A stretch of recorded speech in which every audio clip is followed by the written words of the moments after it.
Ó Mãe Santíssima, intercedei por nós para que possamos bem compreender os ensinamentos de vosso Divino Filho, nosso Senhor e Salvador Jesus Cristo, e as explicações dos pais da Igreja. Ó Virgem Imaculada, ofereço-vos este trabalho e peço que abençoais aqueles que o ouvirem, e que seja para a maior honra e glória de Deus. Amém. Senhor onipotente, purificai o meu coração e os meus lábios. Vós, que purificastes os lábios do profeta Isaías com carvão em brasa, e dignai-vos, por tal modo, purificar-me com a vossa misericórdia, para que possa dignamente anunciar o vosso santo Evangelho. Por Jesus Cristo nosso Senhor. Amém. Senhor, abençoai-me. Que o Senhor resida no meu coração e nos meus lábios, para que anuncie digna e convenientemente o seu Evangelho. Amém. Evangelho de Nosso Senhor Jesus Cristo, segundo São Mateus. Parábola do joio. Propôs-lhes outra parábola. O reino dos céus é semelhante ao homem que semeou boa semente no seu campo. Enquanto todos dormiam, veio seu inimigo e semeou o joio no meio do trigo e foi-se embora. Quando o trigo cresceu e começou a granar, apareceu também o joio. Os servos do proprietário foram procurá-lo e disseram: Senhor, não semeastes boa semente no teu campo? Como então está cheio de joio? Ao que este respondeu: O inimigo é que fez isso. Os servos perguntaram-lhe: Queres então que vamos arrancá-lo? Ele respondeu: Não, para não acontecer que, ao arrancar o joio, com ele arranqueis também o trigo. Deixai-os crescer juntos até a colheita. No tempo da colheita, direi aos ceifeiros: Arrancai primeiro o joio e atai-o em feixes para ser queimado. Quanto ao trigo, recolhei-o no meu celeiro. Comentários dos Pais da Igreja. São João Crisóstomo. Na parábola anterior, o Senhor falou daqueles que não recebem a palavra de Deus, e agora fala daqueles que a recebem corrompida, porque é próprio das maquinações diabólicas misturar sempre o erro com a verdade. Por isso segue: propôs-lhes outra parábola. São Jerônimo. Propôs-lhes outra parábola, à maneira de um rico pai de família que serve distintos manjares aos seus convidados, a fim de que cada um tome o que é mais próprio para o seu estômago. E não disse a outra, mas outra. Se tivesse dito a outra, não poderíamos esperar uma terceira. Disse outra para indicar que seguir-se-iam muitas outras. O Senhor manifesta o sentido da parábola quando acrescenta: O reino dos céus é semelhante. Remígio de Auxerre. Chama de reino dos céus o próprio Filho de Deus e diz que este reino é semelhante ao homem que semeou boa semente no seu campo. São João Crisóstomo. Apresentam-nos em seguida as insídias do diabo, dizendo: Enquanto todos dormiam, veio seu inimigo e semeou o joio no meio do trigo e foi-se embora. Com estas palavras, nos faz ver que o erro vem depois da verdade, como atesta o decorrer dos fatos. Assim, depois dos profetas, vieram os falsos profetas. Depois dos apóstolos, os falsos apóstolos. E depois de Cristo, o anticristo. A não ser que o diabo veja algo para imitar ou alguém para insidiar, ele não tenta, porque viu que a semente frutifica, às vezes a 100, outras a 60 e outras a 30, e que ele não pode arrebatar nem sufocar a que tem boas raízes. Por isso, serve-se de outra artimanha, inserindo sua própria semente, um simulacro muito parecido, que engana facilmente os que são propensos a serem iludidos. Por isso, o Senhor não disse que semeia uma semente qualquer, mas o joio, que é muito parecido, ao menos à primeira vista, com a semente de trigo. Tal é a malícia do diabo: semeia quando tudo já estava pronto para causar mais dano ao esforço do agricultor. Santo Agostinho. E disse enquanto todos dormiam, porque quando os chefes da igreja agem com negligência, ou quando os apóstolos são visitados pelo sono da morte, vem o diabo e semeia por cima aqueles a quem o Senhor chama de filhos maus. Mas pergunta-se agora: são estes os hereges ou os católicos que vivem mal? pois, dizendo que foram semeados no meio do trigo, parece significar que são todos de uma mesma comunhão. Entretanto, como não se interpreta a palavra campo como sendo a igreja, mas todo o mundo, compreende-se que fala dos hereges, que neste mundo estão misturados com os bons. Por isso, os que são maus, mas têm a mesma fé, são melhor chamados de palha que de joio, pois a palha tem a mesma raiz e o mesmo caule que o trigo. Quanto aos cismáticos, parece que tem mais semelhança com as espigas podres, ou com as palhas de espiga rachadas ou divididas, e que se jogam fora da messe. Mas não se deve concluir disso que os hereges e cismáticos estão necessariamente separados da igreja corporalmente, porque há muitos no seio da igreja que não defendem seu erro de maneira que possam atrair o povo, porque se o fizessem, seriam então expulsos da igreja.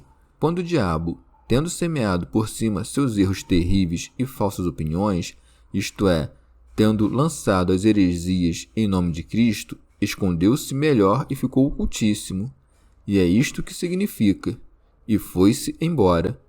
Compreende-se, pois, como ele mesmo explica ao fim, que o Senhor se referiu com a palavra joio não a alguns escândalos, mas a todos os escândalos e aqueles que cometem iniquidades. São João Crisóstomo. Nas linhas seguintes, descreve perfeitamente o caminho dos hereges. Quando o trigo cresceu e começou a granar, apareceu também o joio. No início, os hereges se escondem na sombra, mas quando têm mais liberdade e alguém tomou parte com eles pelo diálogo, vertem seu veneno. Santo Agostinho. Ou de outra maneira, quando o homem começou a ser espiritual e a julgar todas as coisas, então começam a aparecer-lhe os erros. Ele começa a discernir tudo o que ouviu e leu para saber se afasta da régua da verdade. Mas, até que atinja a perfeição espiritual, ele pode ser envolto na multidão de heresias e falsidades que se propalaram sob o nome de cristãs. Por isso segue. Os servos do proprietário foram procurá-lo e lhe disseram: Senhor, não semeaste boa semente no teu campo? Como então está cheio de joio? Pode-se perguntar aqui quem são esses servos, se são aqueles a quem chama depois de segadores ou se são os anjos, os quais, na explicação da parábola, também são chamados de segadores. Mas que ninguém se atreva a afirmar que os anjos ignoravam quem semeou o joio. Por conseguinte, deve-se entender pelos próprios homens fiéis os servos a quem chamou de boa semente, porque uma mesma coisa pode ser expressa por nomes diferentes, dependendo da relação em que seja considerada. O próprio Senhor chama-se a si mesmo no mesmo evangelho, ao mesmo tempo de porta e pastor. Remígio de Auxerre. Vieram a Deus, não com o corpo, mas com o coração e o desejo da alma. Desta maneira, compreendem que tudo se fez por astúcia do diabo, e por isso lhes disse: um inimigo é que fez isso. São Jerônimo. Além disso, chama o diabo de homem inimigo, porque não é Deus. E assim foi escrito dele no Salmo 9. Levanta-te, Senhor, não prevaleça o homem. Por esta razão, não deve dormir aquele que está à frente da igreja. Não suceda que, por descuido seu, o homem inimigo semeie por cima o joio, isto é, os dogmas dos heréticos. São João Crisóstomo. E é chamado de inimigo por conta dos prejuízos que causa ao homem, pois o diabo está sempre nos assediando, ainda que o princípio de seus assédios não seja a inimizade que tem conosco, mas a que tem com Deus. Santo Agostinho. Assim que os servos de Deus conhecerem que o diabo, que sentindo que nada podia fazer contra o dono de tão grande nome, introduziu suas mentiras sob este mesmo nome, tramou esta fraude, poderá surgir neles o desejo, na medida em que tinham algum poder temporal, de apartar os homens das coisas mundanas. Mas para saber o que devem fazer, consultam antes a justiça de Deus. Donde segue: queres então que vamos arrancá-lo? São João Crisóstomo. Devemos admirar nesta passagem a diligência e o amor dos servos. Apressam-se a arrancar o joio, o que prova sua solicitude em relação à semente. E não se preocupam com que alguém seja punido, mas com que a semente não pereça. A resposta do Senhor é a seguinte: ele respondeu: não. São Jerônimo. abre-se espaço para a penitência. Somos aconselhados a não cortar rapidamente nossos irmãos fora, porque pode ocorrer que alguém que hoje esteja corrompido por um dogma nocivo, amanhã caia em si e comece a defender a verdade, para não acontecer que, ao arrancar o joio, com ele arranqueis também o trigo. Santo Agostinho. Isso dá a eles enorme paciência e tranquilidade. Ele o disse porque os que são bons, mas que ainda estão fracos, necessitam dessa mistura com os maus, tanto para adquirir fortaleza com o exercício, quanto para que, através da comparação, sejam estimulados a melhorar. Ou talvez o trigo e o joio sejam arrancados ao mesmo tempo, porque há muitos que no princípio são joio e depois se tornam trigo. E se não se toleram pacientemente estes quando são maus, não se consegue deles uma mudança louvável. Se fossem arrancados, arrancar-se-ia ao mesmo tempo o trigo em que se transformariam caso fossem poupados. Por isso, o Senhor nos previne que não façamos desaparecer desta vida esse tipo de homens. Não suceda que, tirando a vida dos maus, atiremos também dos que poderiam ser bons, ou para que não prejudiquemos os bons, a quem o convívio com os maus poderia ser uma ocasião útil, mesmo que involuntária. O momento oportuno de tirar-lhes a vida será quando já não lhes restar tempo para mudar de vida, e o contraste de seus erros com a verdade não puder ser útil aos bons. Deixai-os crescer juntos até a colheita, isto é, até o juízo. São Jerônimo. Mas isso parece contradizer aquele preceito: tirai do meio de vós o mal. Porque, se nos proíbe de arrancar o joio e manda termos paciência até a ceifa, como expulsaremos alguns do nosso meio?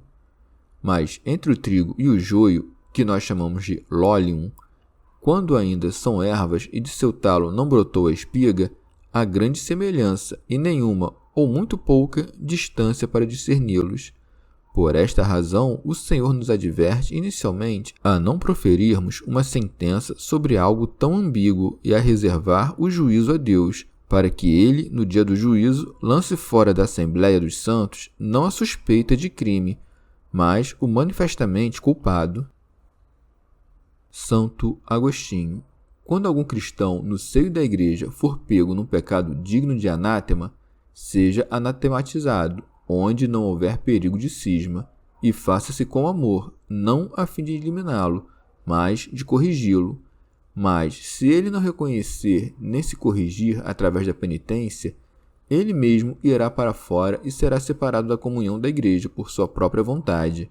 Por isso, o Senhor, como dissesse, deixai-os crescer juntos até a colheita, acrescentou a razão nas palavras seguintes: para não acontecer que, ao arrancar o joio, com ele arranqueis também o trigo.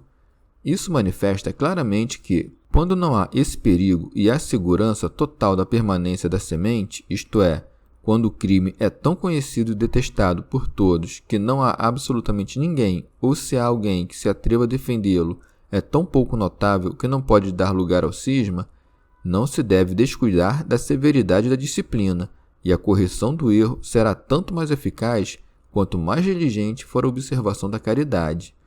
Mas, quando a doença já tomou muitos, não resta outro remédio senão a dor e o gemido. Por isso, o homem deve corrigir com amor aquilo que puder, e aquilo que não puder, deve sofrê-lo com paciência e gemer e chorar, a partir do amor, até que a correção venha do alto, e esperar até a ceifa, para que o joio seja arrancado e a palha joeirada.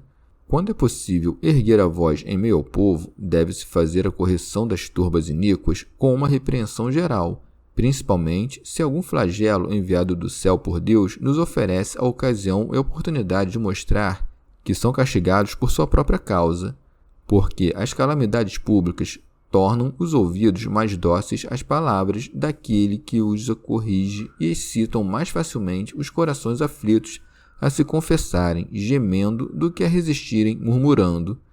E mesmo que não exista calamidade pública, é útil, sempre que se fala em público, corrigir a multidão em seu meio. Por isso, como falar em particular tende a enfurecer, repreender em geral tende a fazer gemer. São João Crisóstomo. O Senhor disse isso para proibir que se cometam assassinatos. Não convinha tirar a vida dos hereges, porque isso levaria o mundo inteiro à guerra. Por isso disse: para não acontecer que, ao arrancar o joio, com ele arranqueis também o trigo.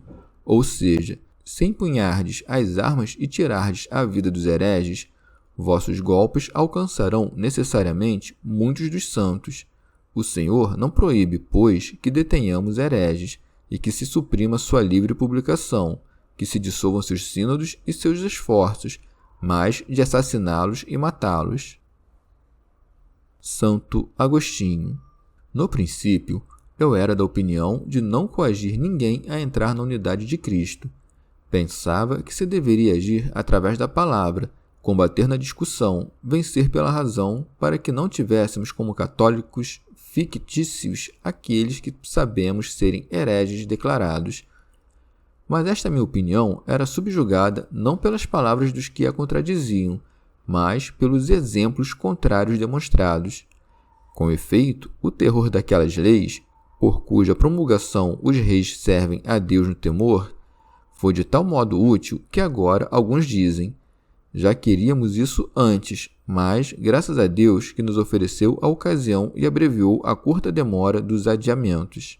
Outros dizem: sabíamos que esta era a verdade, mas não sabemos por que costume nos detínhamos. Graças a Deus que rompeu nossas amarras. Outros dizem: ignorávamos que esta fosse a verdade, nem tínhamos desejo de aprendê-la, mas o medo nos voltou para ela, graças a Deus que nos despertou de nossa negligência com o estímulo do terror. Outros dizem: temíamos entrar pelos rumores falsos, que não saberíamos serem falsos se não tivéssemos entrado, mas não teríamos entrado se não fosse a força. Graças a Deus que arrancou nossa pregação com flagelo, que nos ensinou pela experiência como é vazia e sem sentido a fama que lançaram sobre a sua igreja.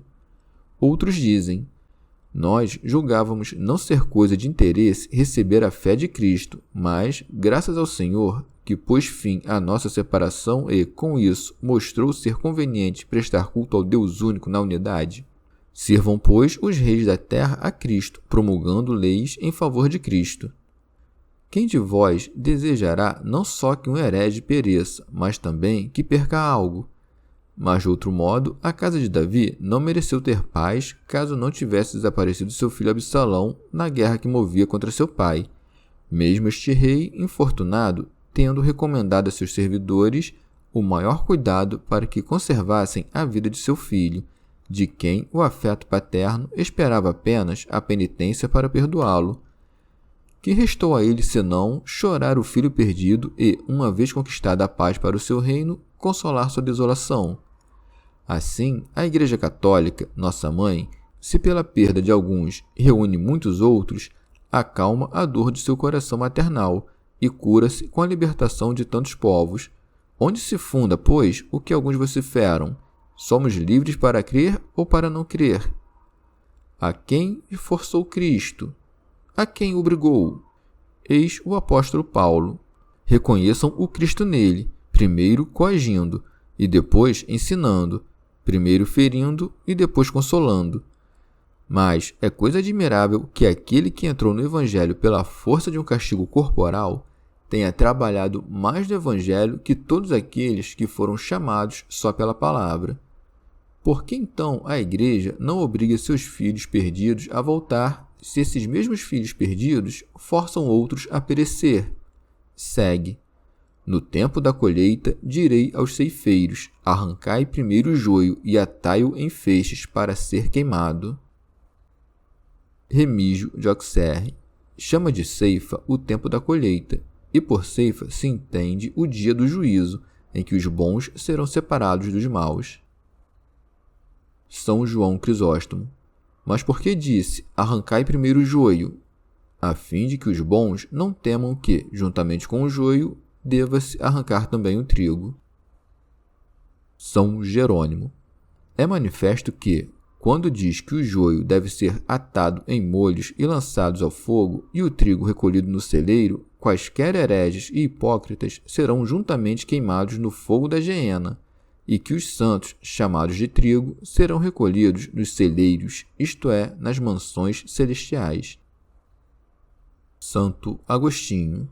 Pode-se perguntar, por que o Senhor não disse, fazei um só molho e uma só pilha com joio? Talvez por causa da variedade de hereges, que diferem não só do trigo, mas também entre si, e por isso os molhos representam as diferentes reuniões, nas quais cada partido está separado singularmente por sua própria comunhão. É então que se deve começar a atá-los para botar-lhes fogo, uma vez que, então, separados da Igreja Católica, começam a formar quase que igrejas próprias, de modo que sua queima seja no fim dos tempos, não sua atadura. Mas, se isso ocorresse agora, não haveria muitos que reconhecem seu erro, fizessem penitência e voltassem para a Igreja Católica.